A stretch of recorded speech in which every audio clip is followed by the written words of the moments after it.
সবাইকে আমন্ত্রণ চ্যানেল 24 এর সন্ধ্যা 7টার খবরে। শুনছিলেন সিলন ফ্যামিলি ব্লেন্টি শিরোনাম। পুরো খবরে আমরা দুজন সাথে থাকছি, আমি রহমান রাশেদ, আমি নাবিলা সোহার।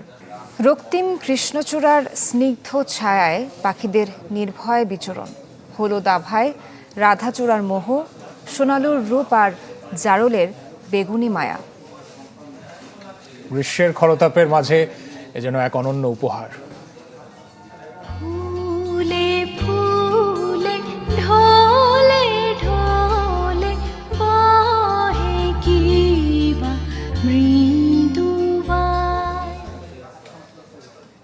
এ নিয়ে আজকে সংবাদে থাকছে বিশেষ প্রতিবেদন।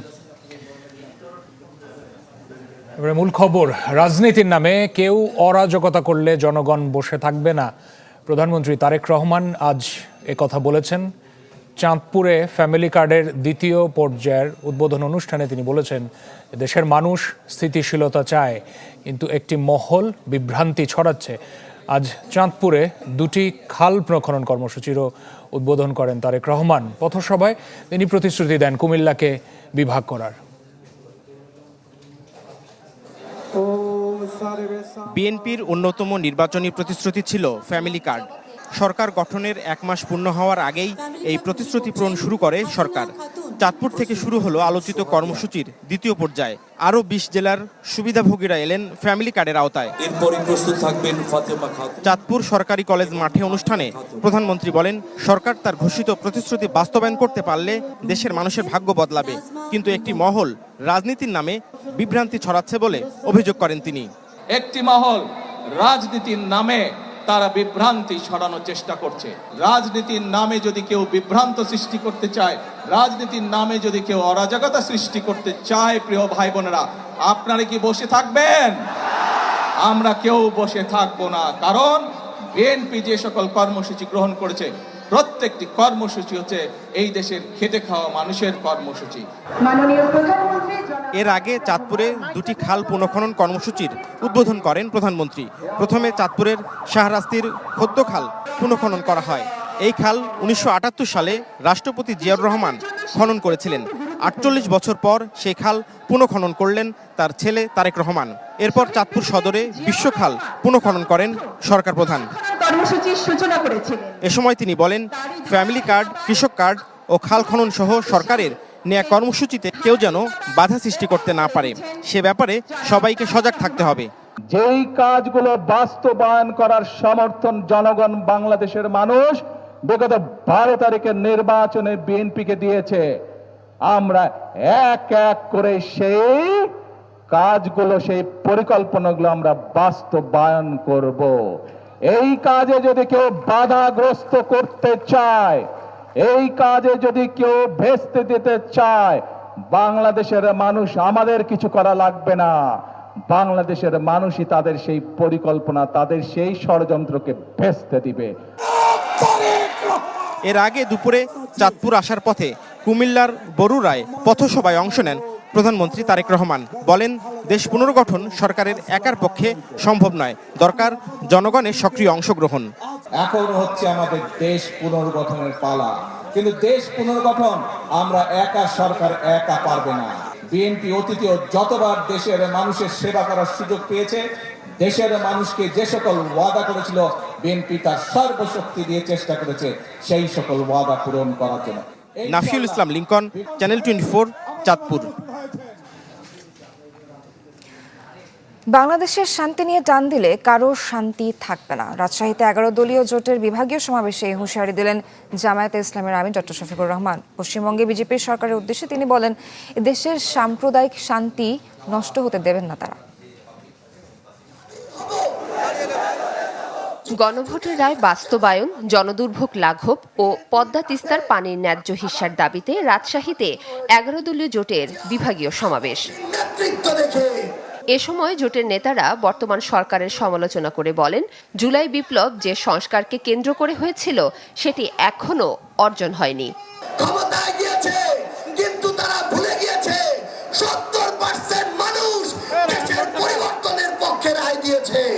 আপনারা সত্যের পথে আছেন, ন্যায়ের পথে আছেন, আমরা আপনাদের সাথে আছি।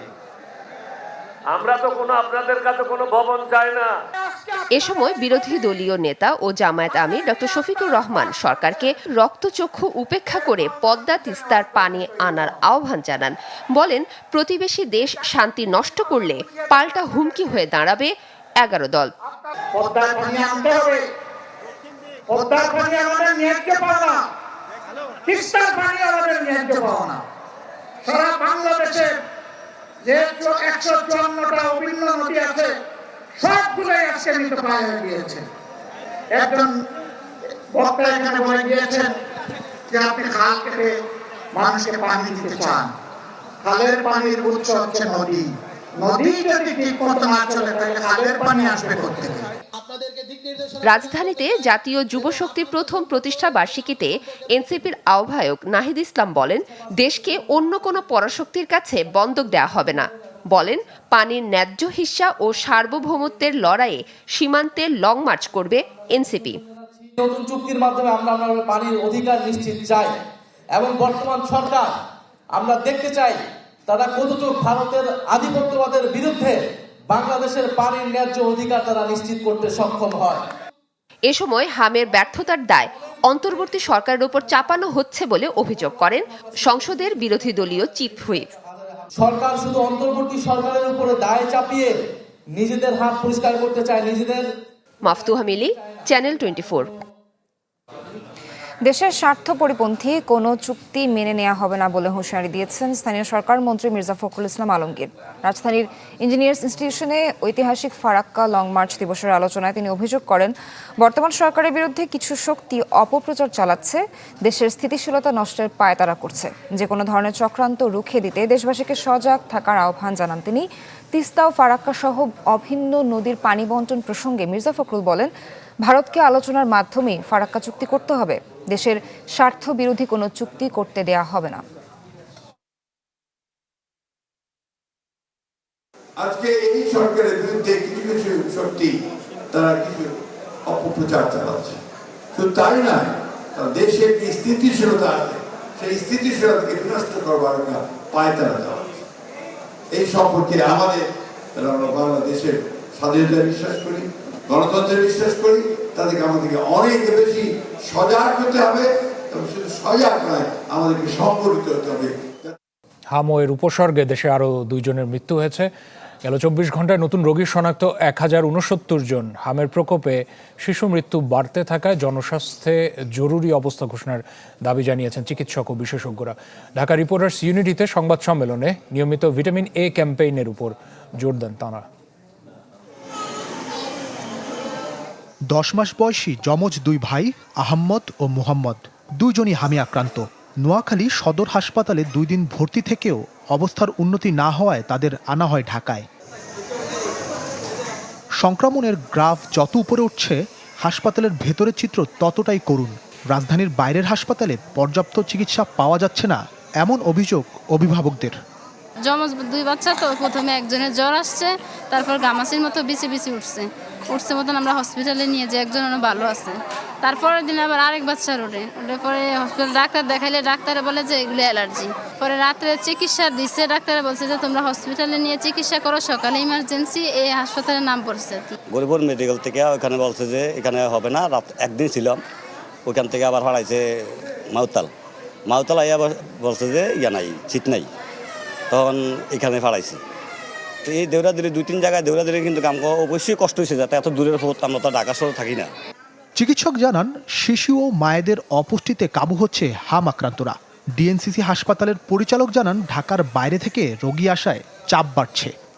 হামের ক্ষেত্রে ওইসব বাচ্চাগুলা বেসিক্যালি কমপ্লিকেটেড হয়ে যায় যেসব বাচ্চাদের নিউট্রিশন স্ট্যাটাসটা পুয়ার, এবং যেসব বাচ্চারা খুব ঘন ঘন অসুখ বিসুখে ভুগে থাকে, ওইসব বাচ্চাদের বডিতে ইমিউনিটি কম থাকাতে এই বাচ্চাগুলা হাম হলে অনেক সময় কমপ্লিকেটেড হয়ে যায়। এদিকে হামের প্রকোপে শিশু মৃত্যু বাড়তে থাকায় জনস্বাস্থ্যে জরুরি অবস্থা ঘোষণার দাবি জানিয়েছে চিকিৎসক ও বিশেষজ্ঞরা।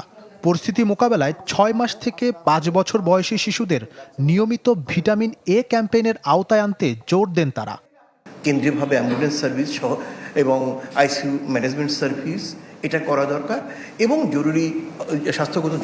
জনস্বাস্থ্যগত জরুরি অবস্থা ঘোষণা করে বৈশ্বিক অংশীদারদের সঙ্গে নিয়ে হাম বিরোধী, হাম প্রতিরোধী, হামের চিকিৎসা একটি জোরদার পদক্ষেপ গ্রহণ করুক। এদিকে হামের টিকা কেনায় অন্তর্বর্তীকালীন সরকারের উদাসীনতারও সমালোচনা করেন বিশেষজ্ঞরা। অন্তর্বর্তী সরকারের কতগুলো ভুল সিদ্ধান্ত। ইমতিয়াজ মাহমুদ, চ্যানেল 24, ঢাকা। এবার আগাম বন্যা আর অতিবর্ষণে ডুবে গেছে 7টি জেলার 50,000 হেক্টরেরও বেশি জমির ফসল। এতে নষ্ট হয়েছে 2 লাখ মেট্রিক টন ধান, আর্থিক হিসাবে যার দাম প্রায় 1,000 কোটি টাকা। আর ক্ষতিগ্রস্ত হয়েছে প্রায় 2.5 লক্ষ কৃষক। বিশ্লেষকরা বলছেন এমন বিপর্যয়ের প্রভাব পড়তে পারে সামগ্রিক চাল সরবরাহ ব্যবস্থায়, সংকট তৈরি হতে পারে বাজারে।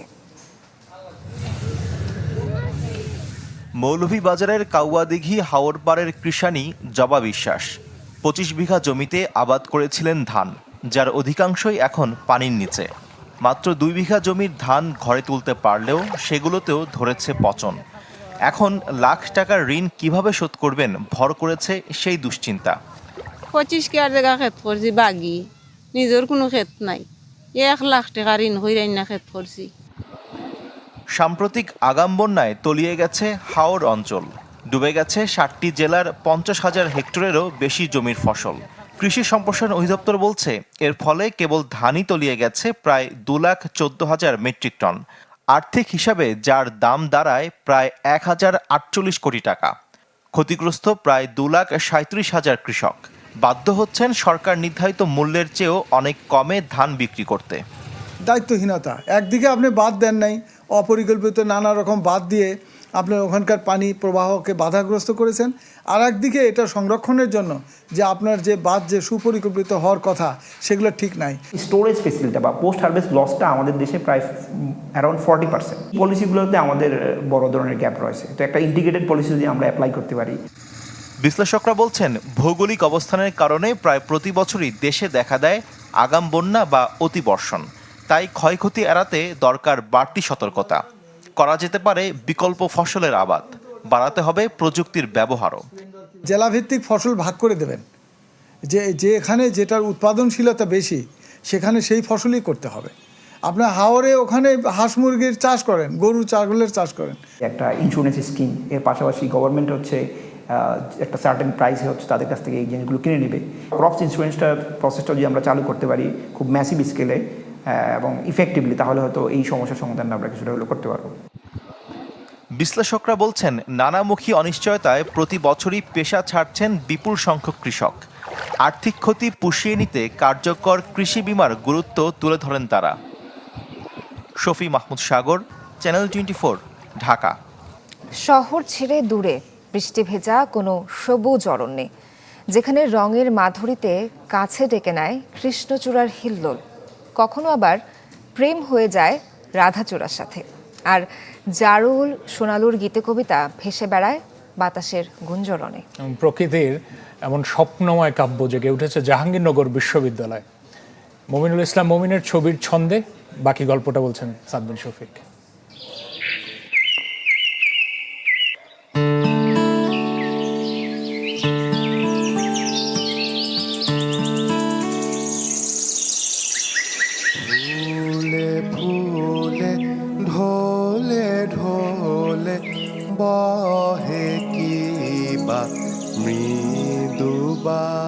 গ্রীষ্মের খরতাপের মাঝে প্রকৃতি যেন মেতে উঠেছে এক বর্ণিল সাজে, মায়াবী অলংকার হয়ে ধরা দিয়েছে চেনা আয়নায়।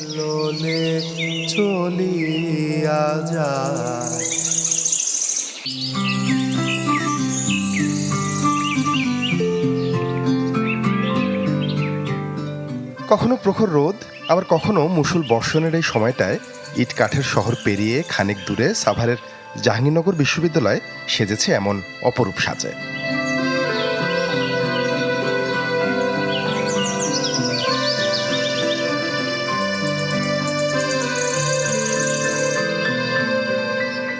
জলাধার জুড়ে প্রস্ফুটিত পদ্ম, রক্তিম কৃষ্ণচূড়ার স্নিগ্ধ ছায়ায় পাখিদের নির্ভয় বিচরণ, আর পাখির চোখে লাল সবুজের একখণ্ড বাংলাদেশ তৃপ্ত করে ব্যস্ত জীবনের ক্লিষ্ট প্রাণ।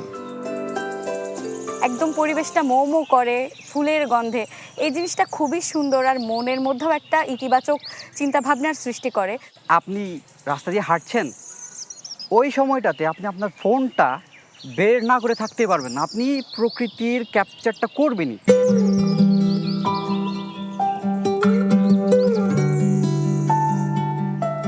এমন আয়োজন যেন এক অনন্য উপহার, চারপাশ জুড়ে প্রাণীর স্পন্দন, এরই মাঝে কখনো কখনো দৃষ্টিসীমায় ধরা দেয় আকাশ জুড়ে সফেদ মেঘের নিঃশঙ্ক বিচরণ। এখানে যে সব ফুল গাছ রয়েছে সেগুলো কিন্তু এখানকার ন্যাচারাল যে অ্যাসপেক্টগুলো রয়েছে এবং এখানকার ওয়াইল্ড লাইফ এর সাথে কিন্তু খুব ভালোভাবে কানেক্টেড হয়ে গিয়েছে। দেখা যাচ্ছে এরা যে পরাগায়ন হচ্ছে বিভিন্ন রকম ফুলের, এগুলো এখানকার পাখি যেমন মৌটুসি এদের দ্বারা হচ্ছে। আমরা যথাযথ খেয়াল রাখবো যেন এই যে ঋতু পরিক্রমা পরিবর্তন আমাদেরকে ভালো লাগা দিচ্ছে, এটার যেন কোনোভাবে কমতি না হয়। এইভাবে যদি আমাদের পুরো ঢাকা শহরটাই ওরকম গাছ দিয়ে আমরা ভরে দিতে পারি তাহলে অনেক সুন্দর হয় না? ফার্মগেটের জ্যামের মধ্যে আমরা বসে থাকলাম, পাশ দিয়ে অনেকগুলো ক্যাচিয়ারানি যারা থাকলো অথবা সোনালু ফুলই থাকলো, এই যে সংসদ দিয়ে আমরা যাই তখন দেখি যে এক সারি সারি কৃষ্ণচূড়ার গাছ, কি সুন্দর লাগে। হলুদ আভায় রাধাচূড়ার মোহ, সোনালুর সোনালি রূপ আর জারুলের বেগুনি মায়ায় চোখ আটকে যায়, বাঁধা পড়ে মন। তৃষিত হৃদয়ে যখন প্রশান্তির খোঁজ চলে, প্রকৃতি তখন তার রূপের ডালি সাজিয়ে বসে আমাদের আঙিনায়। ঋতু বৈচিত্র্যের পালায় হরেক রকম পাখির ডাক আর ফুলের গন্ধ তৃপ্ত করে আমাদের মন। সেই সাথে চারপাশ জুড়ে আজ রূপ আর রঙের কি অসাধারণ মেলা। এক এক ঋতুতে বাংলার প্রকৃতির এক এক রূপ যেন কোনো খেয়ালি শিল্পীর সুনিপুণ আলপনা, যা কেবল চোখের দেখাই না, অনুভব করতে হয় হৃদয় দিয়ে। সাদবির শফিক, চ্যানেল 24, ঢাকা। জ্বালানি খাতে 50,000 কোটি টাকা বকেয়া রেখে গেছে বিগত সরকার, এমন দাবি করেছেন অর্থ ও পরিকল্পনা মন্ত্রী আমির খসরু মাহমুদ চৌধুরী। জানান, বর্তমানে অর্থনৈতিক সংকটে আছে সরকার, যা কাটিয়ে উঠতে 2 বছর সময় লাগবে। আমরা যেটা পেয়েছি বিগত সরকারগুলো থেকে সেটা মাইনাস মাইনাস অ্যান্ড মাইনাস, এখানে যোগ কিছু নাই, সবগুলো ঋণাত্মক এখানে। তো এইগুলো আবার মেকআপ করতে হচ্ছে, এমনকি অনেকগুলো বিল পর্যন্ত পেমেন্ট করেনি তারা। পাওয়ার সেক্টর, এনার্জি সেক্টর 50,000 কোটি টাকার মতো বাকি রেখে চলে গেছে, মাশাআল্লাহ। এগুলো আবার সব পে করতে হচ্ছে। পুলিশকে দলীয় কাজে লাগিয়ে বাহিনীর বদনাম করেছে আওয়ামী লীগ, তবে বিএনপি সরকার পুলিশকে পূর্ণ স্বাধীনতা দিয়েছে, এমন দাবি প্রতিমন্ত্রী আমিনুল হকের। রাজধানী পল্লবীতে ডিএমপির ওপেন হাউস ডে অনুষ্ঠানে তিনি এসব কথা বলেছেন। অনুষ্ঠানে সাধারণ মানুষের প্রশ্নের মুখোমুখি হন পুলিশের ঊর্ধ্বতন কর্মকর্তা এবং জনপ্রতিনিধিরা। আইন শৃঙ্খলা পরিস্থিতি আগের চেয়ে উন্নতির দিকে দাবি করে ডিএমপির ভারপ্রাপ্ত কমিশনার জানিয়েছেন যে মাদক চাঁদাবাজদের নিধনে জিরো টলারেন্সে পুলিশ বাহিনী। কোরবানি পশুর হাট ঘিরে জাল টাকা রোধে বাহিনীর সদস্যরা কাজ করছেন বলেও তিনি জানিয়েছেন।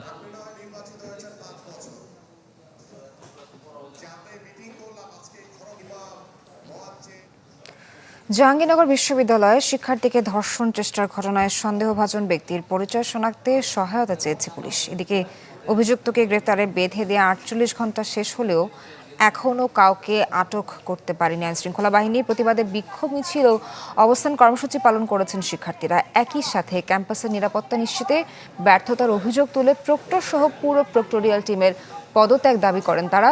এ সময় উপাচার্য কামরুল আহসান শিক্ষার্থীদের বুঝিয়ে হলে পাঠানোর চেষ্টা করেও ব্যর্থ হন। পরে শিক্ষার্থীরা প্রক্টর কার্যালয়ে তালা ঝুলিয়ে দেন।